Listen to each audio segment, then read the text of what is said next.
上过奥数的举手。基本上不考书本的知识，而全是奥数。坚决反对的是把它作为所有学生的一个升学的门槛。制度上的保证是什么？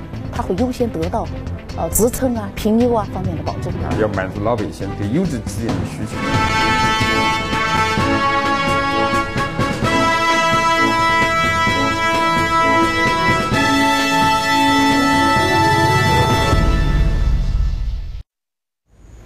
不久前，成都市宣布了5项针对奥数的禁令，其中一条是禁止将奥数与小升初挂钩。毕竟，之所以有众多的家长带着孩子上奥数，是因为奥数曾经是小升初时上名校的敲门砖。可以说，择校是奥数热的直接原因。那么，择校背后的原因又是什么？如何解决择校难题，让孩子不通过择校就可以公平地获得相对优质的教育？为此，新闻调查来到探索中的成都市。2009年10月，成都市规范办学行为整治中小学过热的奥数教育。1个多月来，往日红火的奥数补习班是否得到了遏制？我们在成都市泡桐树小学6年级的一个班进行了调查。我问问小朋友哈，上过奥数的举手。哎，都上过呀？这里边喜欢奥数的举手。哦，有几个啊？这里边讨厌奥数的有没有？有。这么多讨厌奥数的，那讨厌奥数怎么还上啊？来，你说。爸妈逼的。怎么说？那爸妈总得给你解释到底什么理由？为了上初中做好基础。那还有都怎么说呢？家长还有那个招生考试要必须，有些时候要有奥数题，所以说必须要去学奥数才行。啊，就讨厌奥数的好多人举手哈。那个当时在奥数课上听得懂吗？那个内容？听得懂。听得懂是吧？那听得懂还讨厌呢？不喜欢。哦，在您的印象当中，这个奥数什么时候开始火起来的？就大家都想上奥数。其实我觉得这个奥数火起来，应该是在这个就是社会上已经开始流行这种择校热的时候。所以这个我觉得很多家长学奥数的目的，其实最终的目的就是为了择校。因为就我们前几年的一些经验来讲哈，小升初的时候他们考数学基本上不考书本的知识，而全是奥数。当然家长就没办法了，只能去选择校外学习奥数。因为按照规定，实际上小升初是不应该有考试的，要有的话呢，恐怕就是选择别的了。对，一般都是中学一些自己安排的一些择校考试，而且对外都不是说考试这2个字，就是一种入学的面试呀、检测呀这样的。但内容一般都就是奥数。所以在这个时候，感觉奥数就开始出现了这种全民化，或者甚至于出现这种低龄化的现象。很早就把自己的孩子送到了这种培训学校来参与这个学习。季大海，四川省教育学会研究员，长期进行国际教育的比较研究。6年前，他写书提出对奥数的质疑。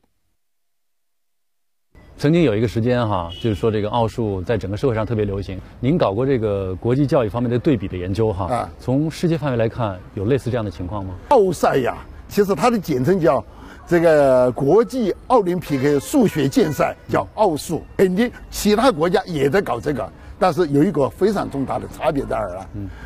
现在我们的奥数是把它作为升学的门槛。你有奥数考了什么全国的什么3等奖、2等奖，可以破格的从小学进入重点初中，它是一个门槛的条件。而国外的奥数，他们纯粹是一种兴趣爱好。对，实际上恰恰有了那样一个进入门槛的敲门砖，才使得出现了这种所谓的全民皆奥数的机会。对，这我们坚决反对的是把它作为所有学生的一个升学的门槛，一个是学校评价的标准，这就是错的。但是我们从没有来反对有些有数学天才的、有数学浓厚兴趣的学生对数学这个奥数的爱好。对，奥数教育已经被异化为升学和择校的工具。2009年10月，成都市整顿规范学科培训和竞赛，禁止以任何形式将奥数等学科竞赛成绩与小升初挂钩，禁止在职教师举办或参与社会举办的各类收费培训班和补习班。其实从我们自己心里来讲，就是说这么小的孩子不学奥数，我们心里其实挺高兴的。但是呢，就说现在的一个情况呢，我们还是有些担心。担心就是公办的班儿都已经按教育局的规定都停了，我们孩子的那些班都停了，而且所有的那些费用都已经清退了。但是呢，马上紧接着的就是我们就感觉到有很多这种宣传资料过来，然后有很多这种培训机构他做的这种培训班就开始上课了。民办奥数班。然后还有一些民办的老师，比如说他就是采用那种私立学校的老师，来教这个来办这个班，还有一些退休教师他也可以参加办的这种班，就马上就开始开课了。所以大家家长就感觉到，有些压力，有些疑惑。孩子究竟上不上奥数，已经成为不少家长需要思考和担心的问题。有没有跟爸妈说我也想去上奥数呢？我也跟我妈妈说过。当时说的时候，我妈妈也很愿意让我去。但是后来听说就是那个奥数，不参与那个中考了，所以说让我就没有去上了。实际上我们也无奈，真的也无奈。你说现在这个奥数真的对小升初要加分的话，我明天再带孩子去，还补一补，这是老实话。孩子今年几年级？5年级。那现在还有地方上吗？现在还能上。还能上啊？现在不是成都已经2个月以前已经。但是他已经报名了的吧？这是才取消的吧？哦，才取消。那等于是说已经报了名的还继续上？哦，那是在别的学校？对，那个民师范。哦，是民办的吗？现在还在学奥数的有多少啊？都在。那不还在学呢吗？谁教你们呢？我还是自学呀。有些老师是私底下办的。有些老师他要自己到学生家里去啊。就是自己找一个家庭老师、家庭教师找一个家教啊。这个我们采访了一个班的孩子，这班的所有的孩子还在继续学奥数，其实就是反映了家长的一种担心，就是现在虽然政策上禁止了哈，但实际上呢，万一明年小升初的时候这个奥数还在起作用，那我怎么办？他担心是不应该的，既然政策制定，肯定要执行。小升初我们就是规定所有的学校，包括民办学校，不准作为升学的一个指标。过去我们在这方面就是有些学校有加分，一律不允许加分。如果校长要这样子做，那么就免校长的职，甚至于撤职。如果老师是这样的错，那你写检讨。如果你真不改，还要到外面去补课，还要坚持这种错误的做法，那你就不要在公办学校里面。不要享受政府给你的绩效工资，你就到民办的那种培训机构外面去挣钱。就是明处我们管了啊，我们有政策，暗处管得住吗？任何一个政策的制定，我相信按照分析法，绝大多数同志会执行的，总有一些人会不执行的。那这个就靠制度、靠纪律，甚至于靠法律来保证它。家长让孩子学奥数是为了择校，而择校的目的就是为了让孩子能进入一个拥有优质教育资源的环境里学习。就是因为这种优质资源教育比较少，大家都去，就相当于学奥数就是一把钥匙一样，敲门砖，必走的一条路。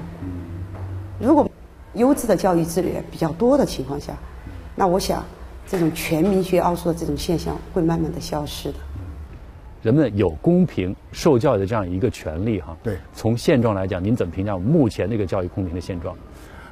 我个人认为啊，中国的教育这个轻公平或者说我们这个均衡发展是很不充分的。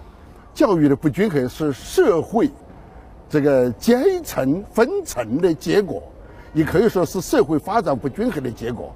第二是教育本身历史发展不均衡的结果，投射在我们现代教育上面，也产生了现在大家呼唤要均衡。实际上，取消奥数仅仅是成都实现教育公平、推动教育均衡的一项措施。早在2003年，成都就开始了教育均衡的改革尝试。那么，成都的教育均衡改革都有哪些举措？效果又如何呢？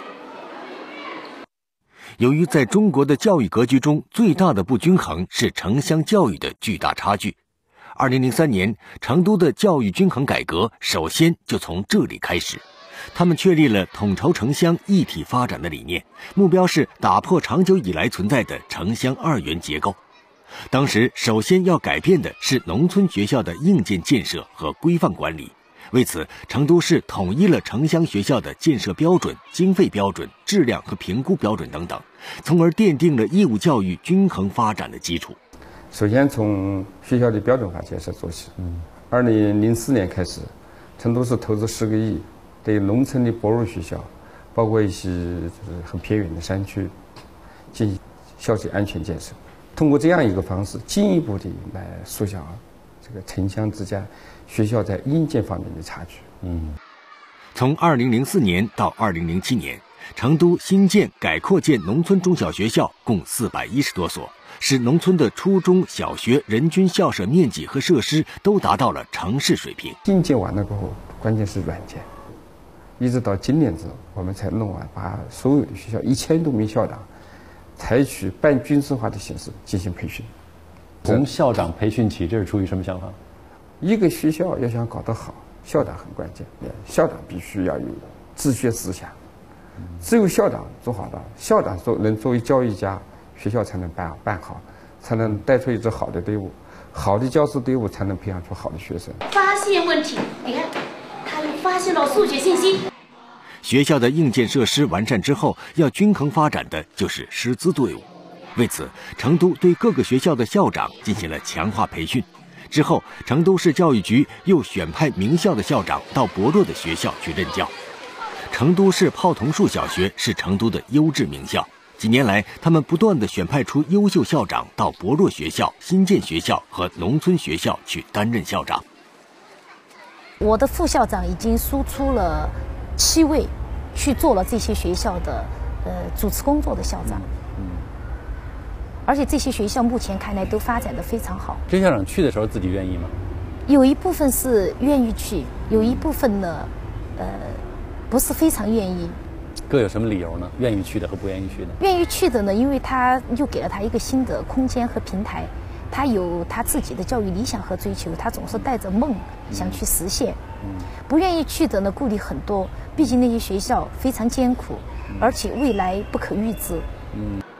2005年，成都市泡桐树小学副校长张幼玲被派到了文翁实验学校，这是离中心城区最远的一所农村学校。在统筹城乡教育均衡发展的过程中，政府投资了2000多万元，将这所学校进行了改造。就是房子盖好了，新校长也来了，但是其实教师的主体还是过去的那些老师，要改变它，特别是改变精神气质、改变内涵，怎么做呢？怎么能够实现？到了这个学校，我首先不要做一个很强势的校长，我来改变你们，然后你们这样是不对的，我们应该怎么样做？不是，首先可能马上我会有抵触。对，所以我首先是带着一种从本土的视角，我一直强调要从本土的视角去理解我们的老师，所以我就在观察我们的老师们，他为什么会心灰意冷。就是说这个世界变化这么快，然后我自身没什么变化，为什么会比较麻木？对前景不是有太多的这种憧憬，所以观察的结果呢，就是确实我们以前呢学校投入不够，然后关注的程度，大家对他的关注程度不够，那么我们的老师就形成了一种要么就是我调走吧。要么就是做一天和尚撞一天钟。如何让教师们重塑信心、乐于教学呢？张幼玲首先从调整教师们的教学心态入手，在学校开办了教师论坛。教师们在工作和生活中遇到什么感兴趣的话题，可以在每周1次的论坛上来探讨交流。